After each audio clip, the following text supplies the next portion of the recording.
Hi. We've had a lot of fun so far watching Daredevil Born Again, and it's only been 4 episodes, but we've gotten so much new information, and just so much has been going on. Where's Karen? What's the Punisher doing here? What's a Daredevil? I bet that's what you're all thinking right now, and I'm here to hopefully answer none of those questions. But I am going to go over the first 4 episodes and kind of give you my thoughts and opinions, and just, hopefully help you catch up a little bit. Episode 1, of course, had to start with an absolute banger, with Daredevil fighting off against Bullseye as they fight on a dope-ass roof, doing their dope classic Daredevil shots, trying some new stuff the Disney way, all that stuff, and then out of nowhere, bam!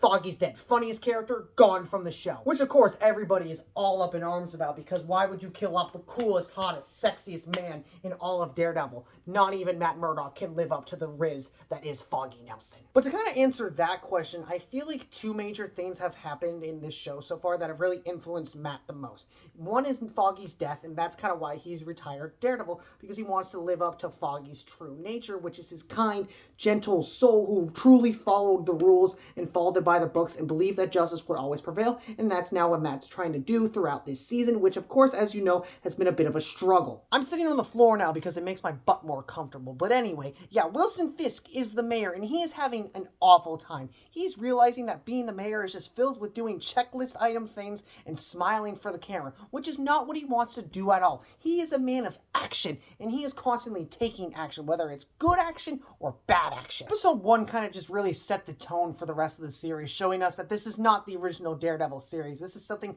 brand new, interesting, and a lot different. And for most fans, that kind of pisses them off because they love the original Daredevil, and they're probably thinking, why would you want to change something that was already so good? And Disney's just kind of the people that always do that. Let's get into episode 2/3 because I kind of think they blend together, because they're both kind of this mini arc within Daredevil about this guy named White Tiger. I don't know if you've heard of him before. My camera light just died on me, but who cares? Fuck it. I'm here. Anyway, Hector Avea, I'm pronouncing his name horribly wrong, aka White Tiger, is being put on trial because he, quote-unquote, killed an officer during a fight, you could say.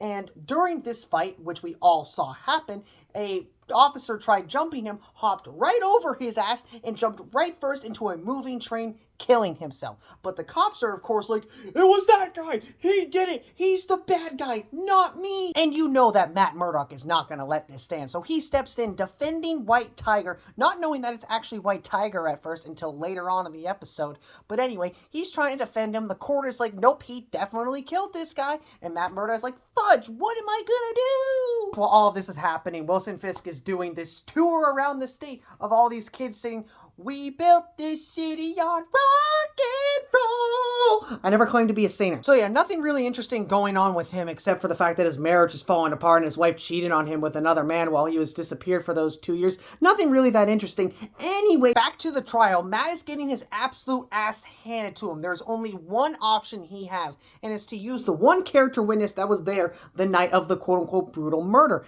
But of course, the cops understand this, and now they're trying to get him killed, sending all these bad guys after him that Matt has to stop by breaking his new moral compass of not being Daredevil and not fighting back with his fists, and it makes him go cuckoo. It doesn't even matter though, because when Matt finally got this character witness to the courthouse on the day, he was so ready for it all to be finally over, just for that character witness to flip sides and say that White Tiger did kill that man, which just makes the entire night before pointless. So what does Matt do in his time of peril? He goes behind the judge's back after he told him that he wouldn't reveal to the audience who White Tiger is, by revealing to everybody who White Tiger is, hoping that people will come to the stand and tell their stories about how White Tiger saved their ass, which works. Hector, aka White Tiger, is finally free. He was proven innocent, but it doesn't matter because Fisk instantly put a hit out on his head and he got killed by some wannabe Punisher looking guy.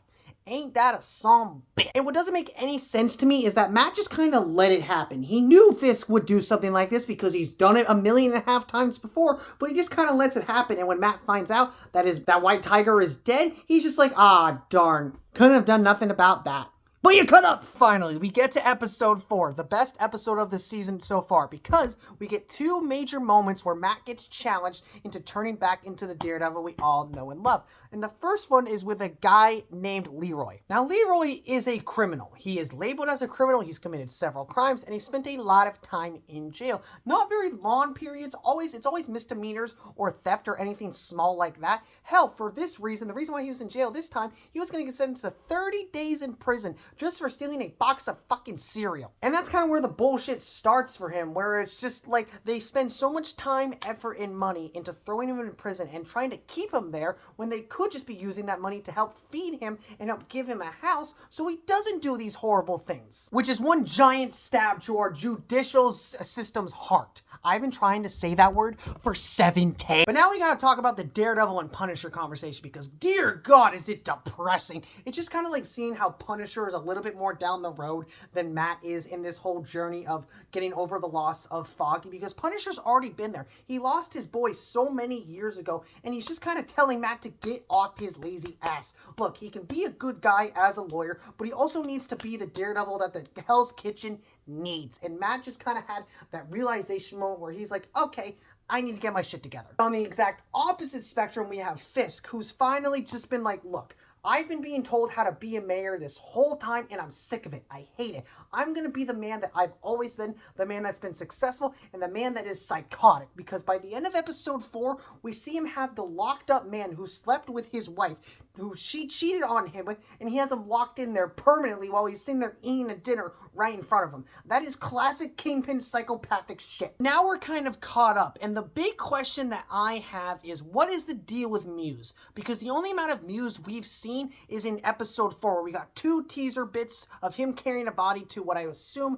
is his secret lair, his cave. But what I want to know is just more about him. We've barely seen him, and he's supposed to be this big villain. But now I feel like they're trying to set up like Daredevil coming back, the return of Kingpin, and this new entry with Muse, and we're just going to be getting this huge crossover event, and all 3 of them kind of meeting together and finally interacting for the first time, and that's going to be the big thing that happens in the next episode. That is my prediction. But yeah, so far, what do y'all think of Daredevil Born Again? I feel like it's a pretty solid show. It hasn't done too much damage to the Daredevil name, but I feel like there's just a few things that they haven't really nailed on that coffin yet. But anyways, if you've made it to this point and you're not very confused anymore, then I probably did a good job then. And I hope that you enjoyed the video, and if you did, you should slap that like button and subscribe!